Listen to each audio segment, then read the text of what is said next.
అయ్యో! అయ్యో! ఈరోజు ఇంకేందో సింపుల్‌గా చేసేసుకుందాంలే అని పండుకుందాం అనుకున్నా. నిద్ర పడతాను తొట్టండి.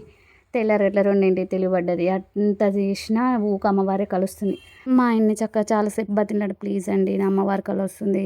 లేస్తా, నేను పని చేసుకుంటా, అమ్మవారిని రెడీ చేస్తా అంటే ఏమొద్దులే అన్నాడు. ఆయన కూడా ఇంకా ఆగలే. లేచిన కొద్దిసేపు మా ఆయన్ని బతిమిలాడా. పాపం లేచిండు. మా సార్ కూడా 3కి స్నానం చేసిండు. చక్కగా అమ్మవారి కోసం హెల్ప్ చేసిండు. అమ్మవారిని ఎలా రెడీ చేద్దామన్నా చాలా సింపుల్‌గా అనిపిస్తుంది. ఏం కాదులే అని ఇంక ఎలానో అలా చేసేసాను. కానీ ఎట్లా చేసినా 2 అవర్స్ అయితే పట్టింది. ఇంక 5కి పూజ స్టార్ట్ చేసినామండి.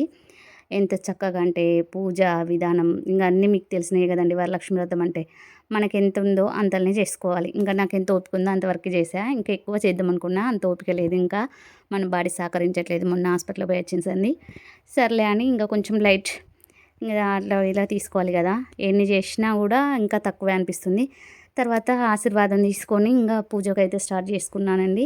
పూజ స్టార్ట్ చేయడం మొదలుపెట్టా. ఇంగా గణపతి పూజ, ఇంగా అమ్మవారికి బట్టలు, ఇంగా నేనైతే అమ్మవారికి ఇంగ మనం ఏం పెట్టుకుంటామో అయన్నీ ఒక చీర అన్నీ కలిపి పెట్టేస్తా అండి. చక్కగా గణపతినైతే పసుపు గణపతి చేసుకొని పక్కన పెట్టుకున్నా. తోరణం కూడా రెడీ చేసుకున్నా. ఎందుకంటే ఇంగ పూజ స్టార్ట్ చేసుకున్నాక మధ్య ఆపడం కుదరదని. ఎందుకంటే అయ్యగారిని పిలవలేదు. ఇంగ సెల్ పక్కన పెట్టా చూడండి. సెల్లున పెట్టేసుకొని ఇంగ పూజ అంతా స్టార్ట్ చేయడం మొదలుపెట్టా. ఎలాగైతే ఏంది పూజ అయితే చేసుకోవడం జరిగింది. అమ్మ ఇంగ అష్టోత్తరం ఈ గణపతి అంటే షోడశోపచార పూజలన్నీ చేసుకొని గణపతికి నైవేద్యం పెట్టేసుకొని గణపతిని ఆవాహన చేసుకొని చక్కగా మళ్ళీ గణపతికి పూజ అంతా అయిపోయినాక కొంచెం జరిపి పక్కన పెట్టుకొని తర్వాత వరలక్ష్మి వ్రతం. ఇంక వరలక్ష్మి వ్రతము కథ, లక్ష్మీ అష్టోత్తరం, లక్ష్మీ నామాలు, తర్వాత కుంకుమ పూజ అన్నీ ఇంకా నిదానంగా చేసేదాను. ఒకదాని తర్వాత ఒక్కొక్కటి, ఒకదాని తర్వాత ఒకటి. ఇంకా నిదానం అయినా పర్వాలేదు. ఒక అట్లా 1 అవర్‌న్నర పట్టేసింది. ఆయన కూడా చేసేసా. అంతసేపు కూర్చోవాలని కూడా కొంచెం బాడీ సహకరించట్లేదు. ఏదో అలా ఎక్కువ కాదు, స్మాల్‌గా కొంచెమే చేశాను నా తృప్తి కోసం.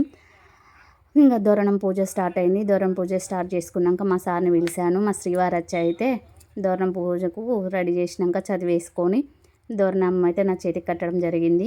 మా శ్రీవారైనా పర్వాలేదు, పాప కట్టేది. పాప లేదు ఈసారి. మా అమ్మవారు కూడా మా పాప లేదని బాలిగినట్టుంది. కొంచెం ముఖం అంతా చిన్నపోయింది అమ్మవారి ఫేసు. అయినా నా కోసం కొంచెం చిరునవ్వు నవ్వంటే నవ్వేసింది మా అమ్మవారు. మనం బాగా ఓపిక లేదు కాబట్టి అన్ని కొన్ని చేశానండి. మీకు ఓపికను బట్టి 21 రకాలన్నా, 9 రకాలన్నా, 5 రకాలన్నా, 3 రకాలన్నా చేసుకోండి. అంత ఓపిక లేకపోతే 4 పండ్లన్నా పెట్టుకోండి. అంత ఓపిక లేకపోతే చిన్నగా చక్కెర బిళ్ళ పెట్టుకొనైనా పూజ చేసుకోండి.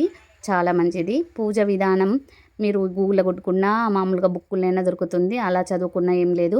ప్రశాంతంగా పూజ అంతా అయిపోయింది. ఇంక అమ్మవారిని అయితే చూడండి ఎంత బాగా అలంకరించానో అనిపించింది. అమ్మవారు చూస్తుంటే మంచిగా నవ్వొస్తుంది. నేనైనా చేసింది ఇంత ఓపిక లేకుండా బాగానే చేశానే అనుకున్నాను. కానీ ఇంక మా ఆయన మళ్ళీ పూజ అయిపోయినాక కూడా మళ్ళీ దండం పెట్టుకోవాలట. మళ్ళీ దండం పెట్టేసుకున్నా.